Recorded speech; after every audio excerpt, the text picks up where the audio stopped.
नमस्कार। स्वागत है आपका न्यूज़ लॉन्चर पर। मैं हूं अशोक वानखड़े। लेकर आया हूं आपका अपना कार्यक्रम द डायरेक्ट हिट। राजनीति अपनी जगह पे सही। उत्तर प्रदेश में राहुल गांधी जाना चाहते थे, बॉर्डर पे रोक लिया, हंगामा हुआ दिन भर। संसद में हंगामा बरकरार है। अडानी का इशू अपने जगह पे है। महाराष्ट्र में आखिर देवेंद्र फडणवीस मुख्यमंत्री हो गए, कल शपथ विधि हो जाएगा। ये सारी रूटीन की बातें हैं, लेकिन मानवीय मूल्यों को हिट करता हुआ कोई यदि इशू है तो मुझे लगता है उसको भी प्रमुखता से लेना चाहिए। याद कीजिए, करीब करीब 1 साल पहले बीएचयू के कैंपस में आईआईटी की एक छात्रा के साथ व्यभिचार हुआ। छात्रा रात को 1 बजे किसी काम से निकली, साथ में साथी था। जैसे ही थोड़ी आगे बढ़ती है, एक बुलेट पे 3 लोग आते हैं, उन दोनों को अलग करते हैं, छात्रा का मुंह दबा के एक साइड पे ले जाते हैं, उसके साथ व्यभिचार करते हैं। वो चिल्लाने लगती है। जब भाग के निकलती है तो उसका वीडियो भी उतारा जाता है। उसे धमकी भी दी जाती है जान से मारने की। वो भाग के प्रोफेसर के पास पहुंचती है।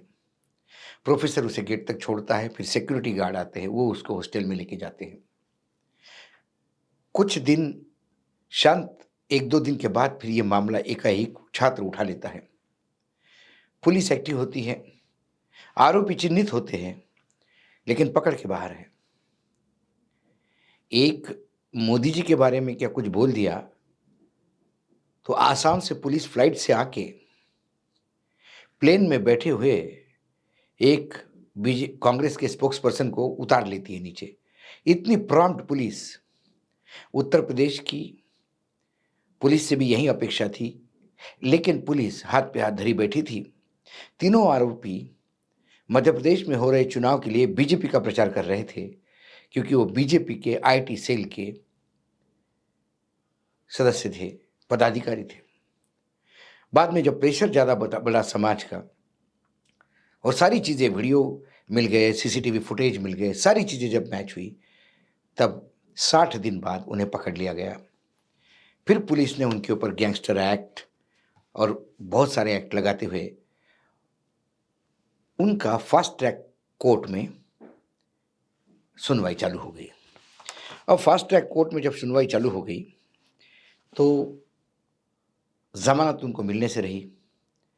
तो एक लड़का पहले जाता है, वो जमानत मिलता है, फिर दूसरे को मिलती है, और फिर अब सक्षम पटेल तीसरा, उसको आज हाई कोर्ट ने जमानत दी, क्योंकि ऐसा कहा जा रहा है कि वहाँ पर जो दलील थी यूपी पुलिस वाला बहुत ही लचर थी।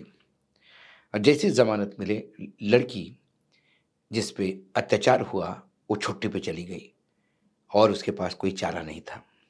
वाराणसी के आईआईटी बीएचयू के छात्रा से सामूहिक व्यभिचार के मामले में तीसरे आरोपी को भी हाईकोर्ट ने जमानत दे दी। दुष्कर्म के अलावा गैंगस्टर एक्ट में दाखिल चार्जशीट में सक्षम पटेल को पुलिस ने शातिर अपराधी माना था, लेकिन इलाहाबाद हाईकोर्ट में पुलिस उनकी जमानत नहीं रुकवा पाई। अभियोजन पक्ष की लचर पैरवी के चलते सक्षम पटेल को 11 महीने बाद जमानत मिली। सोमवार को कोर्ट के आदेश पर सक्षम पटेल को रिहा कर दिया गया। मंगलवार को फास्ट ट्रैक कोर्ट में तारीख पर पेश हुए। कोर्ट बुक में हस्ताक्षर के दौरान उसने अपनी रिहा होने की जानकारी दी। तीनों आरोपी कुणाल पांडे, आनंद उर्फ अभिषेक चौहान, सक्षम पटेल सुबह कोर्ट के में साथ साथ पहुंचे, देर शाम तक कोर्ट परिसर में मौजूद थे। 2 आरोपी कुणाल और आनंद को 4 महीने पहले इलाहाबाद हाईकोर्ट ने जमानत दे दी थी। तीनों आरोपी बीजेपी के आईटी सेल से जुड़े थे। सरकार के मंत्री, विधायक समेत कई बड़े नेता उनके संपर्क में थे। इधर तीसरे आरोपी सक्षम को जमानत मिलने के बाद जो छात्रा थी उसने आक्रोश जताया। उसने आरोपी के लगातार जेल से बाहर आने पर सवाल उठाए। इसके बाद कॉलेज से छुट्टी लेकर घर चली गई। सक्षम पटेल के वकीलों का कहना है कि उनके ऊपर सारे आरोप निराधार है। पुलिस ने गैंगस्टर जो एक्ट लगाया वो पुराने मामलों के आधार पर लगाया। पुलिस ने कोर्ट को तीनों अपराधी शातिर अपराधी है और पेशेवर अपराधी है यह बताया। तीनों आरोपी घटना के 60 दिन के बाद 30 दिसंबर 2023 को गिरफ्तार किया गया था। 31 दिसंबर 2023 से तीनों आरोपी जेल में बंद थे। अब कोर्ट पुलिस ने जो चार्जशीट दाखिल की, उसमें तीनों आरोपियों के route chart, CCTV footage, mobile location को आधार बनाया था। इसके साथ ही पीड़ित छात्रा, उसके दोस्त, एक गार्ड के बयान को भी आरोपी के खिलाफ आधार बनाया था। व्हाट्सएप चैट को भी कोर्ट में पेश कर जब्त बुलेट का भी जिक्र किया गया था। हाई प्रोफाइल केस में पुलिस ने 17 जनवरी 2024 को की चार्जशीट दाखिल की थी। पुलिस ने तीनों आरोपियों पे गैंगस्टर एक्ट का केस दाखिल किया गया था। उसके बाद जो पहली जमानत मिली वो कुणाल को मिली और उसके बाद सक्षम पटेल, आनंद दोनों के घर अगल बगल में ही हैं। जो फास्ट ट्रैक कोर्ट था, फास्ट ट्रैक कोर्ट ने लगातार इनकी जमानतों को खारिज कर दिया। लेकिन जब ये हाई कोर्ट गए तो पहले आरोपी जो है आनंद को 11 नवंबर 2023 को जमानत की याचिका उसने दायर की और 2 जुलाई 2024 को जमानत स्वीकार ली की गई। उसने कई चीज़ें बताई थी कि बीमारी है, घर में कोई प्रॉब्लम है वगैरह वगैरह। आनंद की जमानत स्वीकार होते से ही कुणाल ने भी एप्लीकेशन लगाई 2 जुलाई 2024 को और 4 जुलाई को कोर्ट ने उसकी भी जमानत स्वीकार कर ली। लेकिन जमानतदारों की वेरिफिकेशन के चलते उनकी रिहाई 24 अगस्त को हुई। 4 जुलाई को सक्षम पटेल ने जमानत अर्जी दाखिल की, जिसपे कोर्ट ने कुछ दिन में जमानत दे दी, लेकिन गैंगस्टर एक्ट में आपत्ति दाखिल हो गई थी, इसलिए उसको रोक के रखा था। आखिर में उसकी भी जमानत हो गई। सवाल ये है, सवाल जमानत का नहीं है, सवाल अब उस छात्रा का है कि ये जमानत पे आने के बाद वो छात्रा क्या करेगी। पीड़ित छात्रा ने अपने वकील के जरिए कोर्ट को दिए लेटर में कहा कि मेरी परीक्षाएं चल रही है, कैंपस से बार बार कोर्ट के चक्कर लगाने में मेरी परेशानी होती है, मुझे बार बार कोर्ट आना और रेप के आरोपियों का सामना करना मुश्किल भरा हो रहा है। इसके लिए वर्चुअल पेशी की उसने मांग की। अब 12 दिसंबर को अगली तारीख है जिसमें यह फैसला होगा। लेकिन सबसे बड़ी बात जो है कि इस केस में अभी चश्मदीद गवाह, विवेचक, महिला शिक्षक, महिला पुलिसकर्मी और अफसरों के बयान नहीं लिए गए। अभी ये बयान बाकी है। जब ये बयान बाकी है तो क्या ये 3 लोग जो वैसे ही इन्फ्लुएंशियल हैं, ये 3 लोग बीजेपी के आईटी सेल के हैं, इन 3 में से जब पहले 2 की जमानत हो गई तो बाकायदा हार फूलों से उसका स्वागत किया गया, जैसे कोई सीमा से लड़के सैनिक आया होगा। ये जब तीनों को जमानत दी गई तो क्या न्यायपालिका ने ये देखा कि ये जमानत से बाहर आने के बाद क्या गवाहों को इन्फ्लुएंस नहीं करेंगे? खासकर ऐसे मामले में जहां पुलिस को सीसीटीवी फुटेज मिलता है, पुलिस को बहुत सारी चीजें होती है जो पुलिस ने ऑलरेडी कोर्ट में जमा की, व्हाट्सएप चैट भी जमा किया, वो बुलेट भी जमा की, उसका भी जिक्र है, सीसीटीवी फुटेज, उनके फ़ोन के लोकेशन और गार्ड और उस लड़की का जो चश्मदीद गवाह जिसके साथ ये हुआ, उसने जो डिस्क्रिप्शन दिया उसमें ये तीनों लोग पाए गए। क्योंकि एक सत्ता पक्ष के आईटी सेल के लोग थे, तो क्या उसके लिए चार्जशीट भले ही हेवी लगाई हो, लेकिन पैरवी बहुत लचर हुई ताकि इनको जमानत मिले। और जमानत मिलने के बाद ये जो खुले सांड मार्केट में घूमेंगे, उसके चलते क्या गवाह अफेक्ट नहीं होंगे?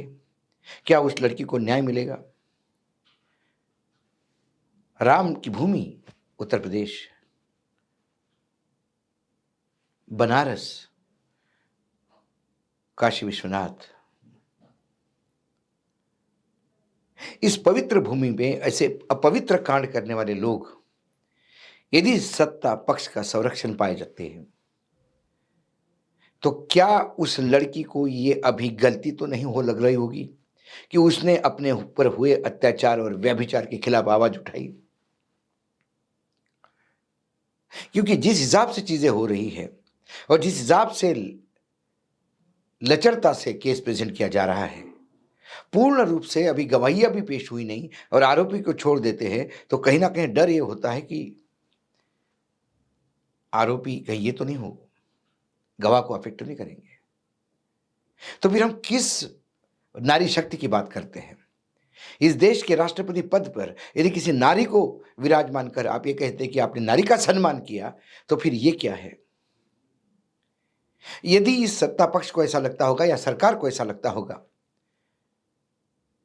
कि जाती हुई सरकार 33% रिजर्वेशन लोकसभा में देकर यदि महिलाओं को महिमा मंडित करना चाहते हैं, तो फिर इस महिला के साथ जो हो रहा है वो क्या है?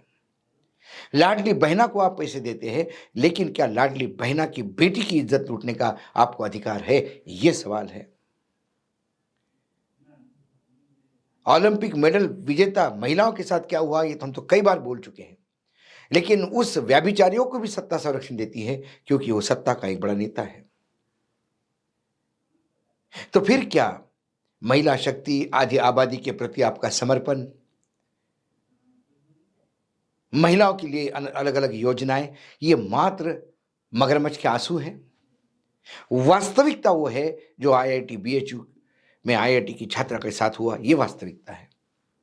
क्या इन सभी सत्ता में जो मदमस्त लोग हैं उनके लिए स्त्री सिर्फ भोग्य है, भोगने की वस्तु है? और यदि है तो फिर ये कौन से सनातन और कौन से हिंदुत्व की बात करते हैं? आज इन तीनों आरोपियों को जमानत मिल देने के बाद डायरेक्ट हिट होती है न्यायपालिका, डायरेक्ट हिट होता है आम लड़की का विश्वास, वो सुरक्षा की भावना हिट होती है जो समाज में घर से निकलने के पहले 3 बार सोचना पड़ेगा, क्या मैं सही सलामत वापस आऊं? यदि अमृत काल में 75 साल आज़ाद होने के बाद भी हम मंगलयान की बात करते हैं, बड़ी-बड़ी बातें करते हैं, और यदि हमारे यहाँ अपनी बहू, बेटियाँ और बहनें सुरक्षित नहीं, तो फिर हमारा 56 इंच का सीना किस काम का? हमारा विश्व गुरु होना किस बात का? सवाल ये है। इस ज़मानत ने कई चीज़ों को हिट किया है और एक आत्मविश्वास जो हिल जाता है, जो विश्वास हिल जाता है, उसे वापस लाने में सदियां बीतती है। आज डायरेक्ट हिट में इतना ही। कल फिर आऊंगा किसी विषय के साथ। तब तक के लिए नमस्कार। देखते रहिएगा न्यूज़ लॉन्चर।